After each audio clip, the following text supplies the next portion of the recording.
সেই উপলক্ষে আজকে এখানে আমাদের মাঝে উপস্থিত আছেন ত্রিপুরা সরকারের সম্মানিত chief secretary Shri J K Sinha মহোদয়। একটু আগে যিনি এখানে আমাদের সামনে বক্তব্য রেখেছেন এবং সেমিনারেও আমি বলবো একটা সেমিনার আমাদের সামনে প্রেজেন্ট করলেন। তো আমরা অনেক কিছু জানলাম, বুঝলাম, বোঝার চেষ্টা করলাম। ডাইরেক্টর এনআইটি প্রফেসর শরৎ কুমার পাত্রজি এবং ওনার যে টপিক ছিল deep tech and engineering excellence, খুবই ভালো লাগলো ওনার থেকে।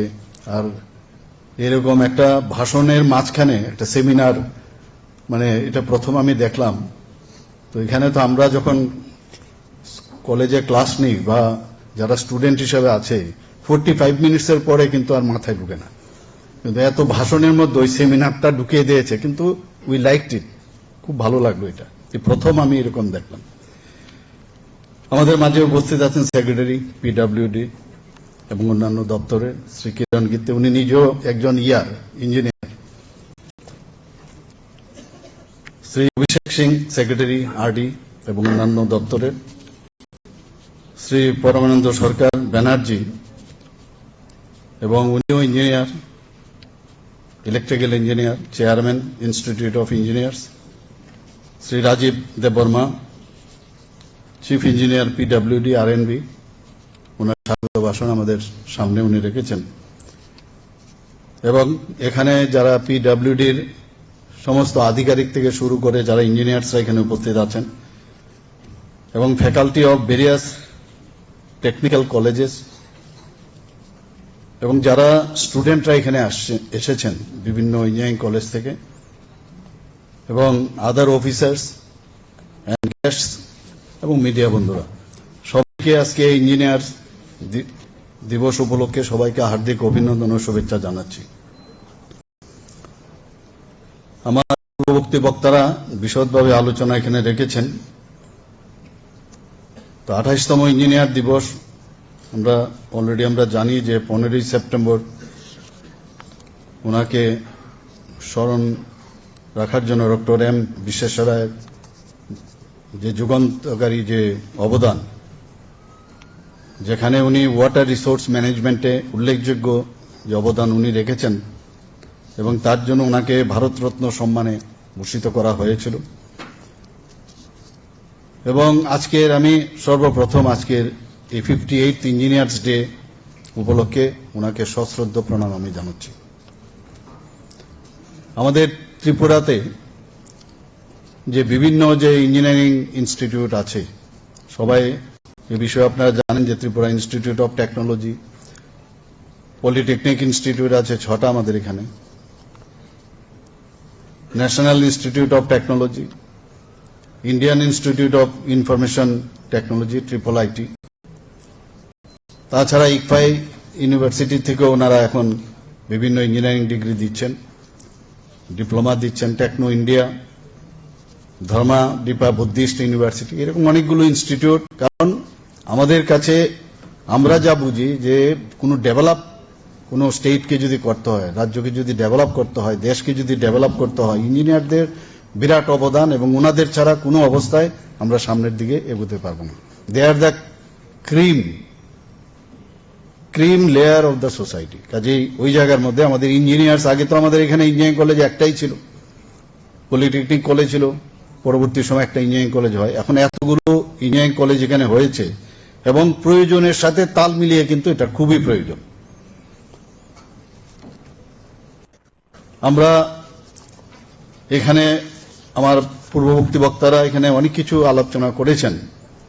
আমরা সবাই জানি মাননীয় প্রধানমন্ত্রীজি বারবার বলছেন যে বিকশিত ভারত 2047, অর্থাৎ 100 বছর যখন পূর্তি হবে আমাদের দেশ কিরকম হবে তার একটা রোড ম্যাপ উনি আমাদের সামনে রেখেছেন। আমরাও বিকশিত ত্রিপুরা, প্রতিটি রাজ্য যদি বিকশিত না হয় তাহলে কোনো অবস্থায় দেশও বিকশিত হবে না। তো আমরাও কিন্তু ত্রিপুরা, যে বিকশিত ত্রিপুরা 2047 আমাদেরও রোড ম্যাপ কি হবে সেই বিষয়ে কিন্তু আমরা অলরেডি সেটাও আমরা ইনোগ্রেশন করেছি এবং সমস্ত যে রাজ্যগুলো আছে ভারতবর্ষে তার মধ্যে আমরা কিন্তু 5th স্টেট যারা বিকশিত ত্রিপুরা স্টেট হিসাবে আমরা কিন্তু সেই স্থানটা আমরা দখল করেছি এই বিষয়টা ইনোগ্রেট করার ক্ষেত্রে। এখানে আমাদের চিফ সেক্রেটারি মহোদয় বলেছেন যে ইনফ্রাস্ট্রাকচার যদি আমরা ডেভেলপ না করি তাহলে কিন্তু রাজ্য ডেভেলপ হবে না এবং মাননীয় প্রধানমন্ত্রীজিও ইনফ্রাস্ট্রাকচারের উপর খুব জোর দিয়েছেন। এখানে যারা উপস্থিত আছেন সবাই অলরেডি জানেন যে আমাদের গত বছরের যে বাজেট ছিল, গত বছরের আগের বছর, সেখানে আমাদের বাজেট ছিল প্রায় 37,000 কোটি টাকা, 27,000 করোড়। সেই জায়গায় এইবার আমরা এটাকে 34,000 করোড় করেছি, অর্থাৎ 4,000 কোটি টাকা আমরা কিন্তু সেটাকে বাড়িয়েছি এবং ইনফ্রাস্ট্রাকচারে প্রায় 7,000 কোটি টাকার মতো আমরা এখানে রেখেছি। কাজে এটাকে আমরা খুব গুরুত্ব দেই বলে যে ইনফ্রাস্ট্রাকচার যদি ডেভেলপ না হয় কোনো অবস্থায় অন্য কিছু করা যাবে না। আমরা জানি যে ইনফ্রাস্ট্রাকচার ডেভেলপ করতে গেলে ইঞ্জিনিয়ারদের প্রয়োজন, আদারওয়াইজ ভেরি ডিফিকাল্ট। তো আমাদের জন্য ইঞ্জিনিয়ার্স একটা ক্রুশিয়াল রোল এই যে to shape the society, to shape the world. ইঞ্জিনিয়ার্সের গুরুত্ব খুব ইম্পর্টেন্ট। ডিজাইনই হোক, ডিজাইনের বিল্ডিং এর ডিজাইনই হোক, ব্রিজেরই হোক বা রাস্তাঘাটের সমস্ত জায়গায় যখনই কোনো একটা ইনফ্রাস্ট্রাকচার ডেভেলপ করতে হবে ইঞ্জিনিয়ারদের প্রয়োজন। এবং সেই জায়গার মধ্যে আমরা মাঝে মাঝে দেখি বিভিন্ন জায়গায় যখন ইঞ্জিনিয়াররা যদি প্রপারলি যদি সাইডে না যান, একটা প্রজেক্ট তো হলো, সেখানে প্রায় সাইডে যদি যান তাহলে যে সেটাকে কাজের বেলায় যদি ত্বরান্বিত করতে হয়, স্পিডি যদি ডেলিভারি দিতে হয়, ইঞ্জিনিয়ারদের সাইডেও কিন্তু যেতে হবে। আমরা করলাম ঘরে বসে ডিজাইন ইত্যাদি করলাম, কারণ আমরা মাঝে মাঝে দেখি যে যদি এই ডিজাইন বা যখন ডিপিআর তৈরি হয় এর মধ্যে একটু খামতি হলে কিন্তু বিপদ। সেই জায়গার মধ্যে আমি যারা এখানে ইঞ্জিনিয়ার বন্ধুরা আছেন তাদেরকে বলবো যে আরো বেশি যাতে প্রেসিশন বিষয়টা আসে সেদিকে আপনারা নজর রাখবেন। এবং আমি জানি যে ইঞ্জিনিয়ারদের একটু আগে এখানে বলা হয়েছিল যে এখন তো আর সেই মানে ইলেকট্রিক্যাল ইঞ্জিনিয়ার বা সিভিল ইঞ্জিনিয়ার বা কেমিক্যাল ইঞ্জিনিয়ার সেই জায়গায় এখনই নেই। এখন ইঞ্জিনিয়ার অনেক মানে স্কাই ইজ দ্য লিমিট।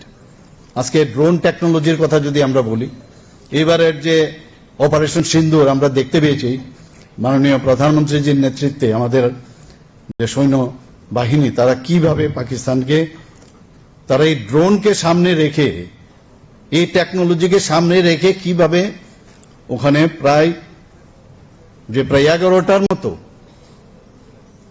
যে টেররিস্টদের ঘাঁটি মাত্র 24 মিনিটের মধ্যে ধ্বংস করে দিয়েছে। কাজে টেকনোলজি আজকে কোন জায়গায় গেছে, এখানে তো ইঞ্জিনিয়ারদের ভূমিকা কোন জায়গায় গেছে। আমাদের আগে কাগজপত্র নিয়ে আমরা ক্যাবিনেটে আমরা যেতাম, এখন আর ক্যাবিনেটে কিন্তু কাগজপত্র আমাদের মিনিস্টার মহোদয় কেউ আর এখন যান না। টেকনোলজিকে ব্যবহার করে ইঞ্জিনিয়ারিং যে তাদের যে টেকনিক সেটাকে ব্যবহার করে আমাদের ক্যাবিনেট থেকে শুরু করে আমাদের বিভিন্ন ডিপার্টমেন্ট থেকে শুরু করে ডিস্ট্রিক্ট এবং ত্রিস্তরীয় পঞ্চায়েত, সাব ডিভিশন লেভেল তো আছেই, ডিস্ট্রিক্ট, সাব ডিভিশন এবং ত্রিস্তরীয় পঞ্চায়েতে ত্রিপুরাই একমাত্র রাজ্য যেখানে ত্রিস্তরীয় পঞ্চায়েত পর্যন্ত আমাদের এই টেকনোলজিগুলো ই অফিস হয়েছে। সেটা আর কোনো রাজ্যে কিন্তু সেটা হয়নি, সাব ডিভিশন লেভেলে হয়েছে। তো আমাদের ত্রিপুরাতে কিন্তু অনেক কাজ হচ্ছে। ইঞ্জিনিয়ারিং যে ব্যবস্থাপনা, ইঞ্জিনিয়ারিং এর যে আর্ট সেটাকে ব্যবহার করে আমাদের এখানে অনেক কাজ করছে। এখানে আমি বলবো এখানে যে এখন একটু আগে যিনি সেমিনার দিয়েছেন যে সত্যিই আমি এখানে digital initiative, start up India এবং মেক ইন ইন্ডিয়া এই বিষয়গুলো এখানে বলেছেন। আমাদের সেক্রেটারি মহোদয় অলরেডি বলেছেন যে স্টার্ট আপ ইন্ডিয়া সেটাকে কাজে লাগিয়ে যারা ইয়াং জেনারেশন আছে, আমাদের ইয়াং লিডার্স, তাদেরকে কিভাবে সুবিধা দেওয়া, তাদের প্ল্যাটফর্ম দেওয়া, সেটা কিন্তু আমাদের মাননীয় প্রধানমন্ত্রীজি দিচ্ছেন, আমাদের সরকারও সেই ব্যবস্থা আমরা করছেন। প্রায় আমার কাছে যে ডাটা আছে যে আমাদের এখানে এন্টারপ্রেনার এমএসএমইর মধ্যে প্রায় 2.1 লাখ এন্টারপ্রেনার অলরেডি আমাদের ত্রিপুরাতে শুরু করে দিয়েছে এখন মাইক্রোতে।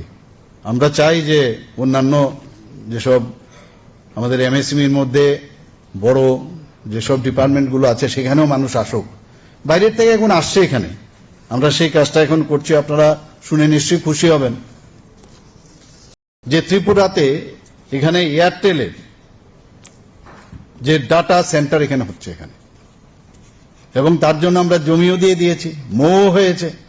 এবং আমার কাছে যা খবর আছে ইস্টার্ন জোনের মধ্যে এয়ারটেল প্রথম ডাটা সেন্টার এই ত্রিপুরাতে করছে। এখানে ইলেকট্রিক ভেহিকেল সম্পর্কে বলা হয়েছে, এখন অটোমোবাইলে যদি বলি ইঞ্জিনিয়ারিং চলে আসছে, এখন ড্রোনের মাধ্যমে এগ্রিকালচারের সমস্ত যেসব স্প্রে থেকে আরম্ভ করে ইনসেক্ট যাতে আগের থেকেই যাতে এগ্রিকালচারে কোনো সমস্যা না হয় তার জন্য ব্যবহার করা হয়। আজকে ড্রোনকে ব্যবহার করে আমরা হেলথ সেক্টরে আমরা কাজ করতে পারি, এআই কে ব্যবহার করে হেলথ সেক্টরে আমরা কাজ করতে পারি বিভিন্ন জায়গায়। এখন sky is the limit. Engineering ক্ষেত্রে এমন জায়গায় গেছে, আমি বসে বসে এখানে শুনছিলাম as if I am also student of engineering now. তো খুব ভালো লাগছিল শুনে, এবং কোন রকম আমার সমস্যা হচ্ছিল না যে না আরো বিরক্ত লাগছে, এরকম না। এত সব ইনোভেটিভ বিষয় এখানে আজকে আমরা সবাই মিলে শুনলাম এবং জানলাম। সত্যি আমরা মনে করি যে ত্রিপুরা যেভাবে সামনের দিকে যাওয়ার দরকার সেভাবে এগোচ্ছে। আমাদের মাননীয় প্রধানমন্ত্রীর যে টার্গেট হচ্ছে যে বিকশিত ভারত 2047-এ 30+ ট্রিলিয়ন যে মার্কিন ডলার সেই জায়গায় যাওয়া। অলরেডি 11তম পজিশনে ছিল, সেই জায়গায় আমরা এখন 4th পজিশনে চলে এসেছি। এবং আমি গতকালই আমি ফ্লাইটে আমি আসছিলাম, বিকশিত ভারত 2047-এর উপরে একজনের বইয়ের আমি পড়ছিলাম। সেখানে এরকম না কথায় কথায় নয়, সেখানে একদম ক্লিয়ার কাট বলছে, ম্যাথামেটিক্স ব্যবহার করে ক্যালকুলেট করে বলছে যে এটা সম্ভব এবং বাস্তব। শুধু তাই নয়, এমন একটা সময় আসছে 2047 না 2050-তে এমন একটা অবস্থা হবে যে হয়তোবা তারও বেশি, যে ভারতবর্ষের যে 50 ট্রিলিয়ন ডলার সেটাও পার হয়ে যেতে পারে। ত্রিপুরাও তো আমরা সেভাবে আমরা চেষ্টা করছি, কারণ আমরা we should also be the part of this handover. তো আমরা সেইভাবে আমরা কাজ করছি এবং সেটা সম্ভব হবে এখানে আজকের দিনে। কিন্তু we should take the pledge. আজকে ওনার যে আজকে প্রফেসর বিশ্বেশ্বরজির যে আজকে আমরা দিবস পালন করছি, সেই দিবস উপলক্ষে আমাদের প্রতিজ্ঞা করা উচিত যে আমরা ত্রিপুরাকে সামনের দিকে এগিয়ে নিয়ে যাব। ভারতবর্ষে ইঞ্জিনিয়ারদের অনেক অবদান এবং এমন সব এখন কৃতিত্ব অর্জন করেছে যে একটা চাকা খালি ছিল, সেই চাকার থেকে একটা হুইল থেকে আজকে একটু আগে বলা হয়েছে, আমার পূর্ববর্তী বক্তা বলেছেন যে চাঁদের দক্ষিণ পোলে অবতরণ করেছে। এখন মানে ভাবা যায় না কোন জায়গায় একটা চাকা, সেই চাকা থেকে আমাদের শুরু হয়ে গিয়ে সাউথ পোলে গিয়ে উপস্থিত হয়েছে। বিশ্বের উচ্চতম মূর্তি দ্য স্ট্যাচু অফ ইউনিটি, সেটা গুজরাটে আপনারা সবাই জানেন। তো এটা একমাত্র ইঞ্জিনিয়ারদের জন্য এটা সম্ভব হয়েছে।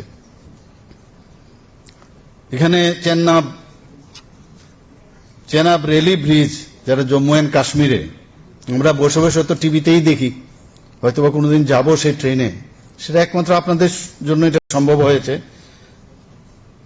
এবং এখন স্কিল, আমার মনে হয় মাননীয় প্রধানমন্ত্রীজি বারবার বলছেন যে আমরা ইঞ্জিনিয়ার, ডাক্তার, বিভিন্ন ক্ষেত্রে এগ্রিকালচার সায়েন্টিস্ট ইত্যাদি যে কোনো জায়গায় আমরা থাকি, আমাদের কিন্তু দক্ষতা আরো বাড়াতে হবে। যখন উনি প্রথম 2014-এ উনি যখন প্রথম প্রধানমন্ত্রী হন, ভারতবর্ষের যে স্কিল্ড প্রপার স্কিল মাত্র 32% ছিল। উনি ভাবছেন যে 32% নিয়ে আমি কি করে দেশকে বিকশিত ভারত করব, যে কারণে বলছেন যে আরো বেশি স্কিল থেকে আরো বেশি স্কিল্ড যাতে হওয়া যায় তার ব্যবস্থা করছেন। আমরাও ত্রিপুরা সরকার আমরা করছি।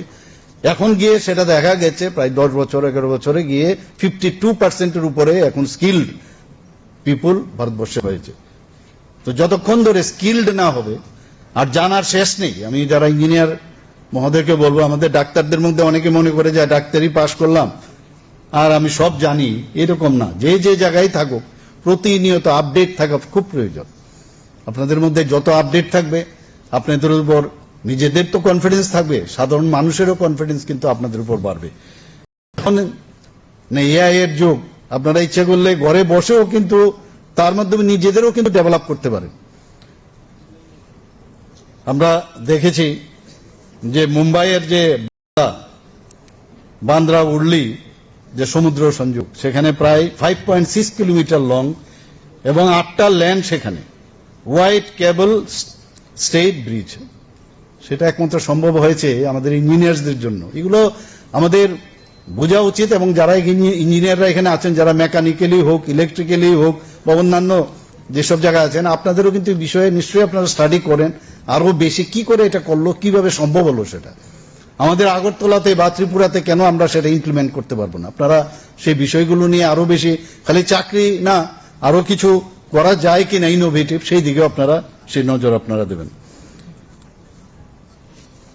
এখন আজকে যদি আমরা দেখি, ত্রিপুরাতে আমরা বিকে রোডে প্লাস্টিক ব্যবহার করে আমরা রোড আমরা ব্যবহার করছি। এতে করে দেখা গেছে যে যিনি এটা আবিষ্কার করেছেন, যে প্লাস্টিক ওয়েস্ট, সেই প্লাস্টিক ওয়েস্টকে যদি ব্যবহার করা যায়, সেখানে বিটুমিনের প্রায় 10% সেটাকে আমরা সেভ করতে পারি।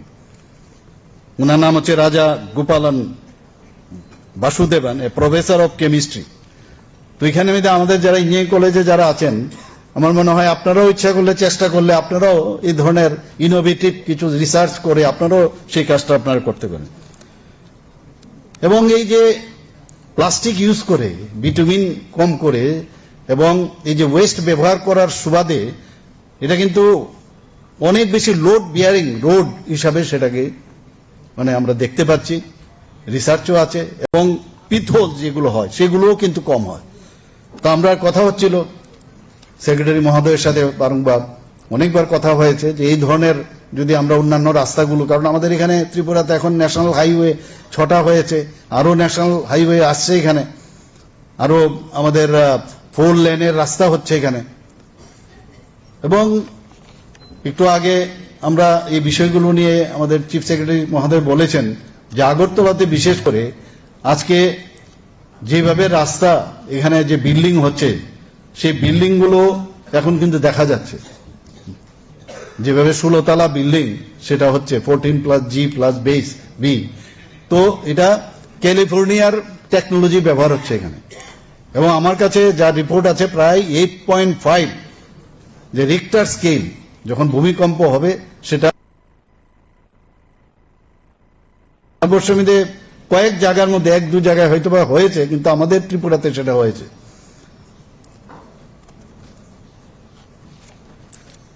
এখানে অলরেডি বলা হয়েছে যে আমাদের যেসব স্থানীয় যেসব প্রোডাক্টস গুলো আছে, সেগুলোকে ব্যবহার করে আগামী দিন কিছু করা যায় কিনা, আমি ইঞ্জিনিয়ার্সদের প্রতি আমি আহ্বান রাখবো, যাতে করে আমাদের সাধারণ মানুষের জীবন জীবিকা সহজ হয়, তাদের আমাদের স্টেটেরও যাতে পার ক্যাপিটা ইনকাম বাড়ে, তাছাড়া আমাদের জিএসডিপিও বাড়ে।